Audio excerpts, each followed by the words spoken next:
大家好，歡迎收睇《迷你公仔之中秋節特輯》中秋節集咋！我係牛牛，我係呢個女仔。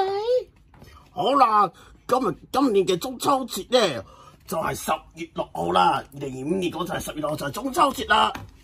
好啦，今次咧我講先啊，今次咧有咩習俗咧，有咩活動做咧？中秋節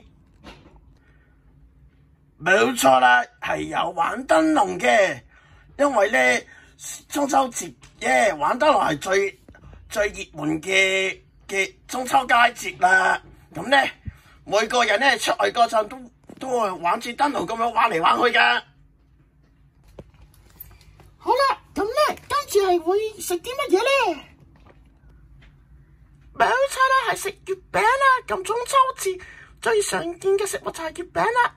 咁咧月餅咧仲有好多款嘅月餅嘅，例如係有蛋黃，有嗰啲鹹蓉種嘅嗰啲，仲有嗰啲唔同嘅款嘅月餅咧都好好食噶。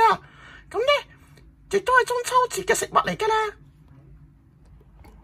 好啦，咁咧除咗有玩燈籠同埋食月餅之外咧，梗係賞月啦。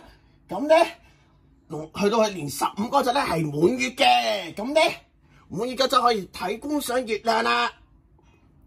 好啦，睇埋日期先。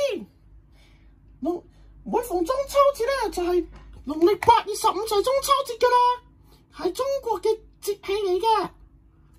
咁好啦，好啦，呢一次中秋迷你公仔中秋節迷你公仔之中秋節特輯，中秋節集咗嘅時間差唔多啦。咁咧再次祝大家中秋節快樂！我哋下一個節目再見㗎啦，係咁先啦，拜拜。